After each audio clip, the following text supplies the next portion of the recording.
Welcome back. ایک بار پھر سے آپ کو خوش آمدید کہتے ہیں. اور آپ کو پتہ ہے کہ یہ سیگمنٹ ہمارا ہوتا ہے قصص الانبیاء کے حوالے سے خصوصی سیگمنٹ ہے. سب سے پہلے ہم نے شروع کیا تھا حضرت آدم علیہ السلام کا قصہ ہم نے بیان کیا. اس کے بعد بنی اسرائیل کا قصہ سٹارٹ ہوا جو ابھی تک وہی چل رہا ہے, اور کل جہاں ہم نے اختتام کیا تھا وہیں سے بالکل ایسے ہی خواتین و حضرات. مین وائل افطار ہو چکا ہے تو امید کرتے ہیں کہ آپ تو اپنا افطار خوب انجوائے کر رہے ہوں گے, اور تھوڑا سا دھیان سے کھایا کریں کیونکہ بعد میں آپ نے تراویح بھی پڑھنی ہے. پکوڑے بھی کم کھایا ہاں کریں. پکوڑے بھی کم کھانے ہیں آپ نے, لیکن میں تو زیادہ کھاتا ہوں, لیکن یہاں پہ تھوڑا سا کم کھاتا ہوں. خواتین و حضرات, کل ہم ذکر کر رہے تھے بنی اسرائیل کا, اور بنی اسرائیل اور اہل یہود کس طرح سے وہ نبی علیہ الصلوۃ والسلام سے ان کا تعصب شروع ہوا, نفرت شروع ہوئی. بیسیکلی جو انبیاء کا سلسلہ تھا یہ حضرت اسحاق سے, کیونکہ حضرت ابراہیم کے دو بیٹے تھے, حضرت اسحاق اور حضرت اسماعیل.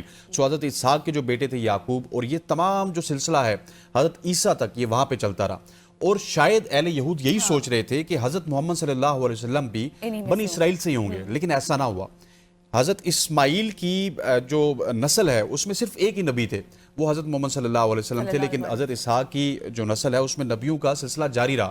سو یہیں سے تعصب کا سلسلہ جاری ہوا. اور شہباز علی عباسی صاحب ہمارے ساتھ موجود ہیں جو کہ کل حضرت صفیہ کے حوالے سے ہمیں بتا رہے تھے. شہباز صاحب سب سے پہلے آپ کو خوش آمدید کہتے ہیں. جہاں پہ کل ہم نے چھوڑا تھا وہیں سے پلیز کنٹینیو کیجیے گا. جی, ہم یہود کے تعصب کے حوالے سے بات کر رہے تھے, اور اس میں ہم نے یہ دیکھا تھا کہ یہود جو بنیادی طور پہ 3 قبائل مدینہ میں آباد تھے, بنو قینقاع, بنو نذیر اور بنو قریظہ, اور اس کے مقابلے میں اوس اور خزرج 2 قبیلے جو ہے وہ رہتے تھے مدینہ میں.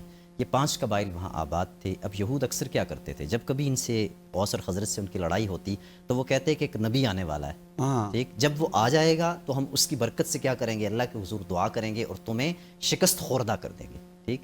اور اچانک جب اوس اور خزرج نے سنا کہ ایک شخص نے جو ہے وہ مکے میں اعلان کیا ہے کہ میں جو ہے وہ کیا ہوں, نبی ہوں, اور اوس اور خزرج بھاگے بھاگے چلے گئے, وہ خوفزدہ سے کہ کیوں یہ نہ ہو کہ کل جو ہے وہ یہ نبی کے حوالے سے دعا کرے اور ہم جو ہے وہ شکست خوردہ ہو جائیں. وہ چلے گئے اور جا کر کلمہ پڑھ لیا انہوں نے, اور جب کلمہ پڑھنے کے بعد وہ دوبارہ واپس آئے, پھر یہ جو یہود کے 3 قبائل تھے ان سے کہتے کہ تم نے ابھی تک ایسا کیوں نہیں کیا, کہ کلمہ کیوں نہیں پڑھا جس کے حوالے سے تم دعائیں مانگا کرتے تھے, یا جس کے حوالے سے ہمیں جو ہے وہ خوف زدہ کیے رکھتے تھے, ابھی تک تم نے اس نبی کا کلمہ کیوں نہیں پڑھا. وہ کہتے ابھی ہم شک میں مبتلا ہیں. بنیادی طور پر یہ وسوسہ ڈالتے تھے اوس اور خزرج کے جو ہے وہ دلوں میں. آپ کو پتا ہوگا جو کہ سیرت کی کتابوں میں بھی چیزیں موجود ہیں کہ اوس اور خزرج میں بعد میں کس طرح اعانت کی اللہ کے رسول صلی اللہ تعالیٰ علیہ وسلم کی اور اسلام کی, ٹھیک ہے.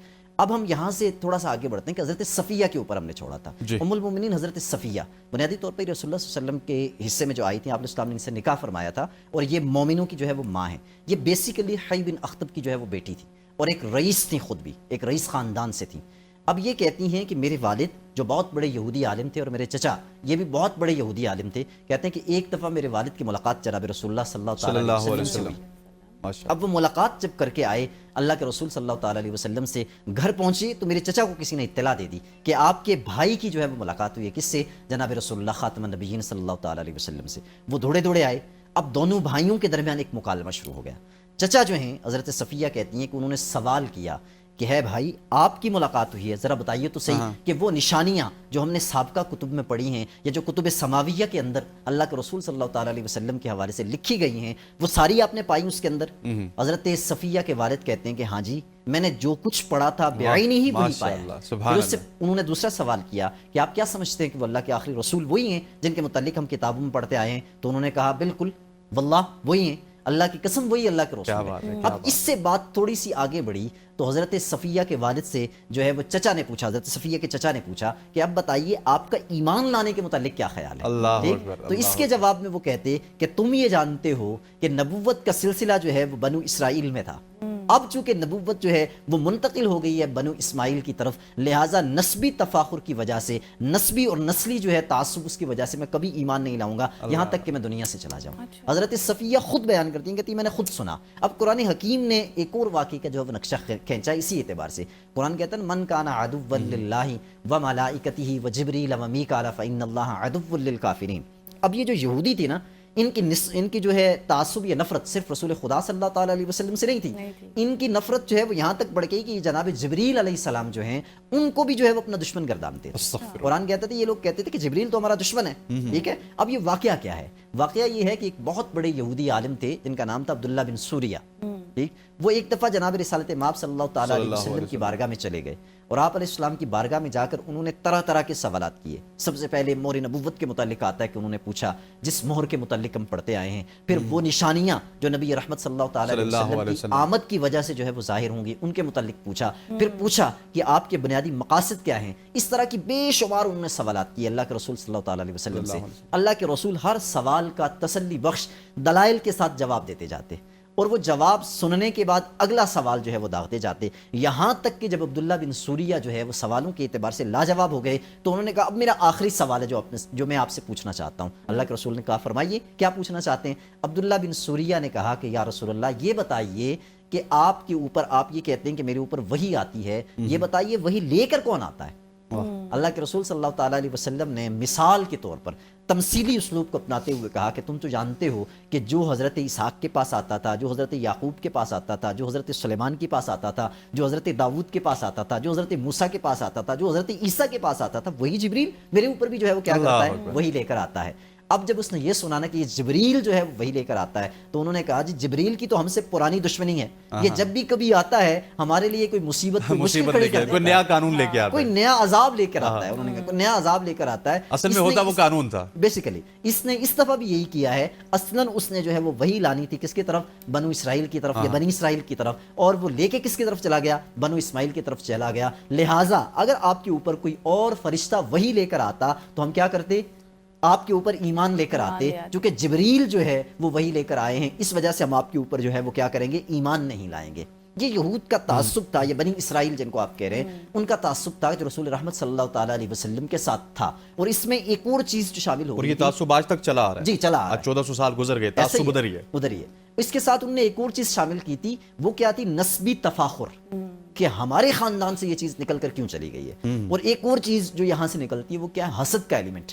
وہ حسد کرتے تھے کہ بنو اسماعیل کے پاس نبوت چلی گئی حالانکہ ہمارے پاس ہونی چاہیے تھی. قرآن حکیم نے یہاں سے تھوڑا سا ٹرن کیا بنی اسرائیل کو، لیکن بڑے خوبصورت انداز میں کیا. قرآن حکیم کہتا ہے وَاتَّخِذُوا مِن مَقَامِ إِبْرَاهِيمَ مُصَلًّى، یہاں سے حضرت ابراہیم علیہ السلام ان کا جو ہے وہ تذکرہ شروع ہو گیا ہے. حالانکہ آپ یہ جانتے ہیں کہ یہ دونوں شاخیں جو ہے وہ کس کی ہیں، حضرت ابراہیم علیہ السلام. ایک قرآن نے جوڑنے کی بھی کوشش کی، بہت خوبصورت انداز میں جوڑا، صرف جوڑنے کی کوشش نہیں کی، اتنے خوبصورت انداز میں قرآن نے جوڑا کہ انسان جب اس قصے کو پڑھ رہا ہوتا ہے نا، حضرت ابراہیم علیہ السلام کے اس قصے کو، تو دنگ رہ جاتا ہے کہ حضرت ابراہیم علیہ السلام کے قصے کو سامنے رکھ کر اللہ رب العزت نے کس قدر قرآن حکیم کے ربط کو جو ہے، ردم کو جو ہے وہ بحال رکھا ہے. ہر وہ چیز جو بنیادی طور پہ یہ بتا رہی ہے کہ بنی اسرائیل جو ہیں ان کی حقیقت کیا تھی، اس کو قرآن حکیم نے کھول کر آشکار کر دیا. ٹھیک ہے. اب اس آیت کے اندر قرآن حکیم نے کہا کہ یہ جو جائے ہے حضرت ابراہیم علیہ السلام کا کی جگہ جہاں وہ آج کل حجر اسود کی ہم بات کر رہے ہیں، وہاں جو ہے وہ کیا کرو، اس کو جائے نماز بنا لو. ہم یہ جانتے ہیں کہ حضرت ابراہیم علیہ السلام نے اپنی اولاد کو 2 حصوں میں تقسیم کیا تھا. حضرت ابراہیم علیہ السلام کے متعلق آتا ہے کہ ان کی 2 بیویاں تھیں، ایک کا نام تھا حضرت ہاجرہ اور ایک کا نام تھا حضرت سارہ. حضرت ہاجرہ جو ہیں ان سے حضرت اسماعیل تھے اور 86 سال کی عمر میں حضرت اسماعیل جو ہے وہ پیدا ہوئے تھے. جبکہ حضرت سارہ سے جو ہے بقیہ اولاد تھی جن کو ہم کہتے ہیں بنو اسحاق، یعنی حضرت اسحاق علیہ السلام کی اولاد ہے. حضرت یعقوب کی آپ بات کریں، اسی طرح آپ آگے بڑھیں حضرت موسیٰ اور عیسیٰ تک آ جائیں. یہ دوسرا تھا. اب ایک کو حضرت ابراہیم علیہ السلام نے کہاں رکھا تھا، شرق اردن میں. وہ تھے کون، حضرت اسحاق علیہ السلام. اسی طرح شام اور فلسطین میں جو لوگ تھے وہ تھے یعقوب اور ان کی اولاد. اور عرب میں حضرت ابراہیم علیہ السلام نے چھوڑا تھا حضرت اسماعیل علیہ السلام کو. ٹھیک ہے. اب ہم آتے ہیں اس کی طرف کہ یہ جو مقام ابراہیم کے قرآن بات کر رہا ہے یہ بنیادی طور پہ واقعہ کیا ہے.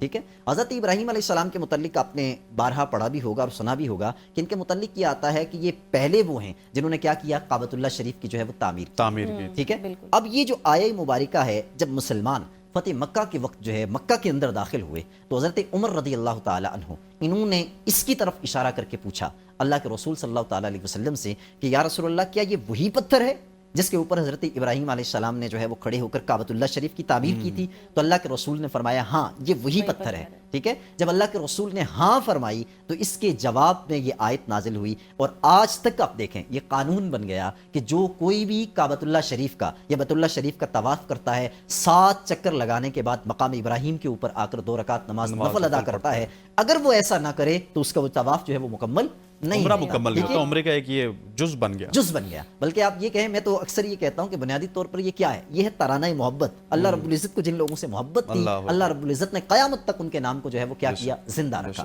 اب یہ واقعہ کیا ہے؟ واقعہ یہ ہے کہ حضرت ابراہیم علیہ السلام حضرت حاجرہ کو لیتے ہیں اور حضرت اسماعیل علیہ السلام کو لیتے ہیں اور لے کر بے آب و گیا وادی میں چلے جاتے ہیں، اور اس وادی میں جا کر حضرت ابراہیم اپنے بیوی بچوں کو جو ہے وہ کیا کرتے ہیں، چھوڑ دیتے ہیں۔ جب وہاں چھوڑ دیتے ہیں اور واپس چلنے لگتے ہیں تو حضرت حاجرہ اللہ کے نبی یعنی حضرت ابراہیم علیہ السلام سے پوچھتی ہیں کہ ذرا یہ تو بتائیے کہ ہمیں یہاں کس کے سہارے چھوڑ کر جا رہے ہیں؟ جب یہ جملہ انہوں نے بولا تو حضرت ابراہیم علیہ السلام اپنی زبان سے تو کچھ نہیں بولے، مگر آسمان کی طرف اشارہ کر کے بتا دیا کہ اس مالک کے کہنے پر، یعنی اللہ رب العزت کی رضا اور منشا کی وجہ سے میں تمہیں اس بے آب و گیا جو ہے جنگل میں چھوڑ کے جا رہا ہوں، جہاں آبادی نہیں ہے، جہاں کوئی بھی نہیں ہے، ٹھیک ہے۔ اب حضرت ابراہیم علیہ السلام بیوی بچے کو چھوڑ کر جو ہے وہ واپس پلٹے۔ جب واپس پلٹے جتنی دیر تک حضرت اسماعیل اور حضرت حاجرہ انہیں نظر آتے رہے تب تک انہوں نے کوئی دعا نہیں مانگی۔ جو ہی نظروں سے دونوں اوجھل ہوئے تو حضرت ابراہیم علیہ السلام کی اس دعا کو قرآن نقل کرتا ہے کہ ربنا انی اسکنت بواد غیر ذی زرع، یہ پوری دعا ہے کہ اے اللہ میں اپنی اولاد کو جو ہے ایک ایسی وادی میں چھوڑ کے جا رہا ہوں جہاں کھانے پینے کی کوئی چیز نہیں ہے، زندگی کی رمق نہیں ہے، میں تیرے سہارے ان کو چھوڑ کے جا رہا ہوں، تو ان کا جو ہے وہ کیا ہونا، حامی اور مددگار ہونا، کہیں ایسا نہ ہو کہ تو ان کو جو ہے وہ کیا کرے، چھوڑ دے اور تیرے چھوڑنے کی وجہ سے یہ راستے سے بھٹک جائیں، تو ان کا ہاتھ تھام لے تاکہ یہ کیا ہوں، نیکوں میں شامل ہو جائیں۔ حضرت یہیں سے میرا خیال ہم سٹارٹ کریں گے، کیونکہ اب کل یہیں سے اس وجہ سے بھی سٹارٹ کریں گے کہ حضرت ابراہیم جب اوجل ہوئے ان سے حضرت اسماعیل علیہ السلام تو انہوں نے ایک دعا پڑھی تھی، وہیں سے آگے ہم انشاءاللہ سٹارٹ بالکل، بہت شکریہ آپ کا، آپ نے وقت دیا آج کے لیے۔ ناظرین یہاں پر لیں گے ایک بریک، اور بریک کے بعد ہمارا ایک خصوصی سیگمنٹ سٹارٹ ہوگا، پیغام حق، اور اس میں آپ کو جوائن کریں گے مفتی ریاست حسین شاہ صاحب۔ مجھے اور حسنین کو آج تک کے لیے اجازت دیجیے، اللہ حافظ۔